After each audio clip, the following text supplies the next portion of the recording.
자, 이번에는 민주당 이야기 좀 나눠볼까요?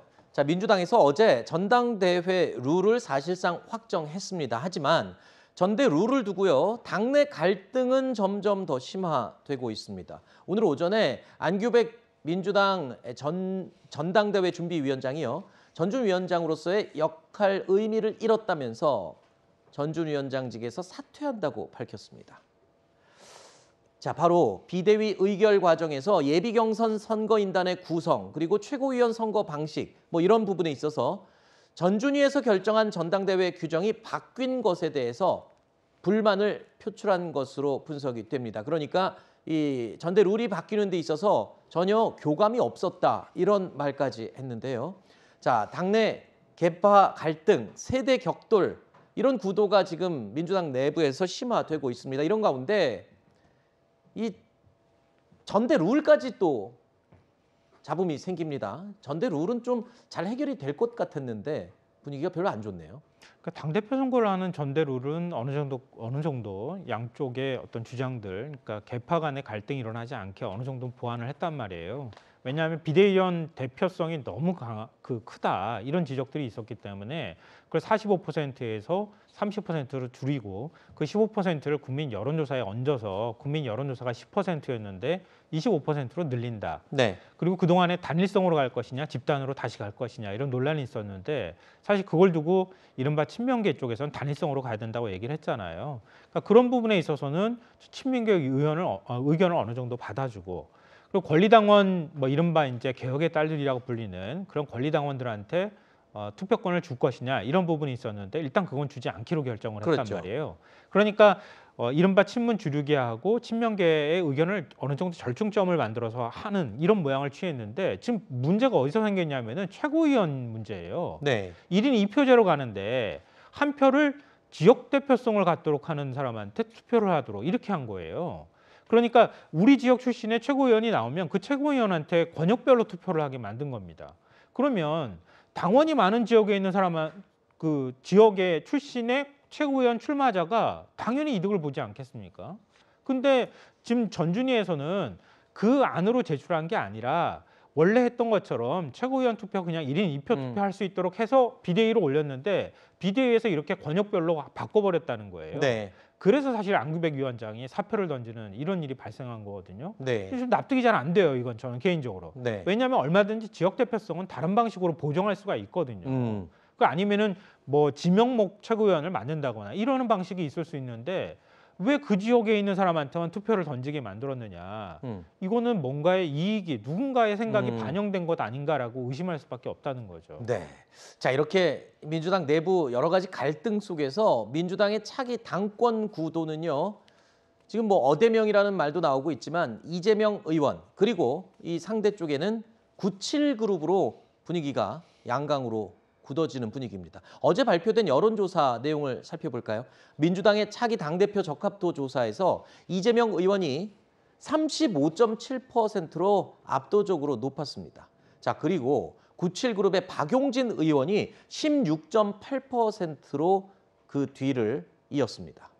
자, 어대명, 어차피 당대표는 이재명이다, 이런 분위기에 힘이 실리고 있지만 그래도 또 본격적인 경선이 시작되면 그 97그룹 후보들의 단일화를 통한 또 다른 흥행이 또 가능할 수도 있지 않을까, 이런 생각도 드는데.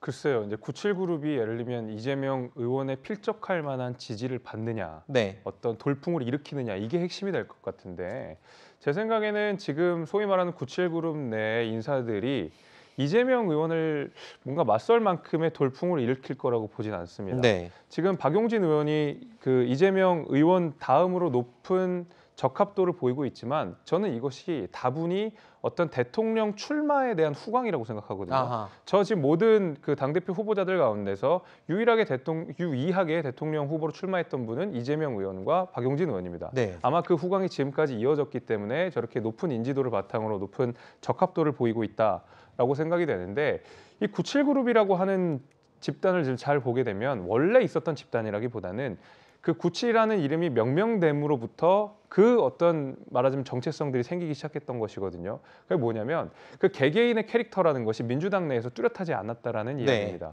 예를 들면 이른바 검수완박이 통과되는 과정 속에서 목소리를 냈었던 박용진 의원도 있었고, 물론 민주당의 주류 목소리와 다른 목소리들을 적재적소에 내긴 했었지만은 결국 마지막에 가서는 위축되는 모습, 그리고 이재명 의원과 때로는 주류와 완전히 반대돼서 본인의 독자적인 정책 입지를 구축했던 모습들은 못 보여줬거든요.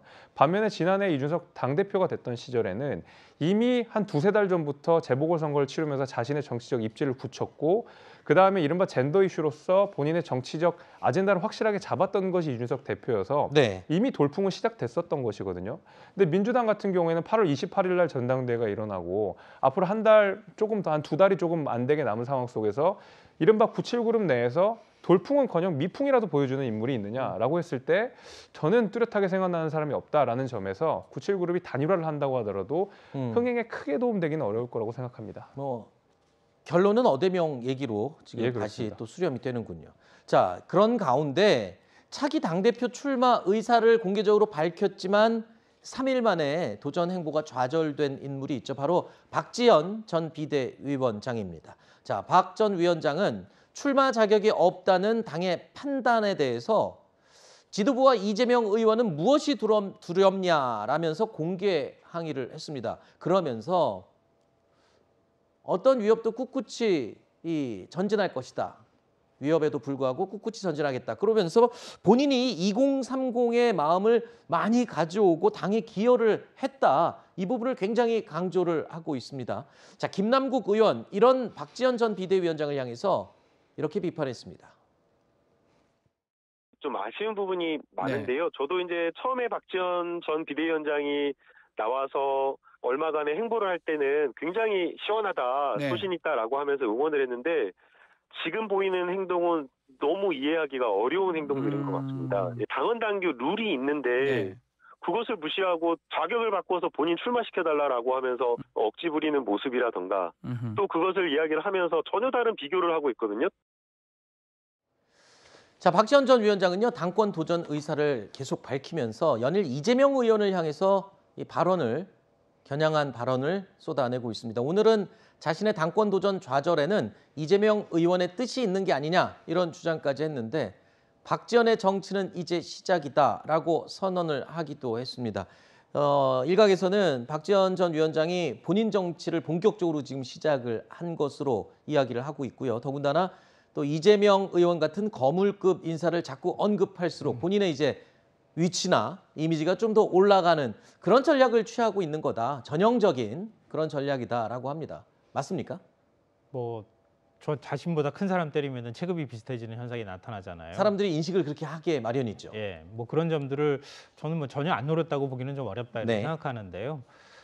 박지원 전 비대위원장이 정치를 할 수 있는 방법이 당대표밖에 없는 것인가? 아하. 여기에 대해서 저는 기본적으로 의문을 갖고 있어요. 네. 그러니까 물론 민주당이 큰 선거에서 패배하고 난 다음에 뭔가 당이 혁신을 하기 위해서 박 전 위원장을 영입하고 그리고 당대표 지위까지 부여했던 것은 사실이지만 그렇다고 이후에 총선까지 가는 과정에서 당의 리더십을 만드는 당대표 자격이 있느냐 이렇게 물었을 때는 좀 불안하다고 하는 인식들을 적지 않은 분들이 하고 있단 말이에요. 네. 근데 박 전 위원장 스스로 당대표를 해야지만 꼭 정치를 할 수 있다고 하는 사고방식은 좀 버렸으면 좋겠어요. 지금도 전 충분히 정치하고 있다고 생각하고요. 앞으로도 민주당을 견제하기도 하고 비판하기도 하면서 본인이 얘기했던 것처럼 5가지 쇄신을 과연 하는지 적극적인 감시 역할도 하고 일부는 또 참여하는 역할을 했으면 좋겠어요. 네. 그러니까 저는 오히려 최고위원이 될 수도 있는 방법이 있었을 텐데 굳이 왜 꼭 당대표로만 하려고 했을까 하는 생각이 있고요.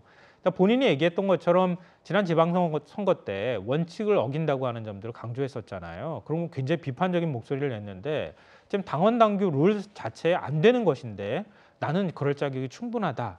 그러니까 당무위원회의 결정을 통해서 당원 당규 룰을 예외 규정을 둬라. 이렇게 지금 주장하는 것도 조금 설득력이 떨어지지 않을까 싶어요. 네. 앞으로 정치 경륜을 조금 더 쌓아나가면서 체급을 높여가면 참 좋겠습니다. 자, 어제 열린 국회 본회의에는요, 민주당 이재명 의원이 처음으로 모습을 드러내기도 했습니다. 단상에 오른 이재명 의원, 동료 의원들에게 공식 당선 인사를 건네기도 했습니다. 선서 국회의원의 직무를 양심에 따라 성실히 수행할 것을 국민 앞에 엄숙히 선사합니다. 국회의원 이재명 감사합니다. 국민의 충직한 일꾼으로서 열심히 일하겠습니다. 지금 경제 문제 또 민생의 위기로 우리 국민들께서 어려움을 겪고 계십니다. 여야 좌우 내 편을 떠나서 이 경제 위기를 극복하고 국민의 민생의 어려움을 극복하는 데 모두가 힘을 합치면 좋겠습니다. 자, 이재명 의원은 어제 본회의가 끝난 뒤에 전당대회 출마 결심 여부를 묻는 이 질문에 아무런 답을 또 하지 않았습니다. 박지원 위원장이 오늘 그 비판 발언 내놨는데 거기에 대해서 따로 입장 밝히시진 않으실지. 참 밀지는 마시면 좋겠어요. 언제쯤 그 출마 의사 확정하실지 여쭤봐도 괜찮은데. 가장 고심하시는 부분이 어떤 부분인지 좀 알 수 있을까요? 자, 우리는 여기 앉아서 지금 어대명이라고 어차피 당대표는 이재명이다 이런 얘기까지 하면서 뭐 전당대회 출마는 당연하게 얘기를 이렇게 하고 있는데 정작 이재명 의원은 말을 너무 아끼는 것 같습니다. 그렇습니다. 왜냐하면 어대명인데 굳이 출마 선언을 일찍 해서 어차피 나오나 안 나오나 욕을 먹는 것은 100% 기정사실인데 언제 이게 타이밍의 문제인 것 같은데 저는 그 시기를 좀 뒤로 미루고 있다라고 생각이 됩니다. 사실은 이재명 의원이 재보궐선거에 뛰어들 때부터 왜 선거에 패배 있는 사람이 다시 한번 선거에 나가느냐라고 많은 비판들을 쏟아냈습니다. 그리고 나서 의원으로 당선된 이후에 계양산에서 권리당원 일부와 모여가지고 이런저런 이야기들 하면서 사실상 전당대회 룰과 관련된 이야기들 시사하면서 나는 대표로 나가겠다라고 누구나 넉넉히 인정할 수 있을 만한 이야기들을 했거든요. 그러니까 사실상 출마 선언을 했다라고 보는 것인데 공식적인 선언을 하지 않는 것은 이런 타이밍을 좀 뒤로 미루는 문제 그리고 최고위와 권한과 관련된 공천권 문제가 남아있기 때문에 아직까지는 내가 출마하겠다라고 해서 그 공천에 뭔가 영향을 주거나 하는 모습들을 본인이 정치적 부담감이 아마 있을 거라고 생각합니다. 그렇기 때문에 지금 미루는 것이지 이재명 의원이 대표에 출마하지 않을 가능성은 저는 없다고 생각합니다. 알겠습니다. 자, 뭐 이 당내에서 이 이재명 의원의 출마에 대한 부정적인 기류가 남아 있기 때문에 그런 부분들을 의식하지 않을 수가 없겠죠.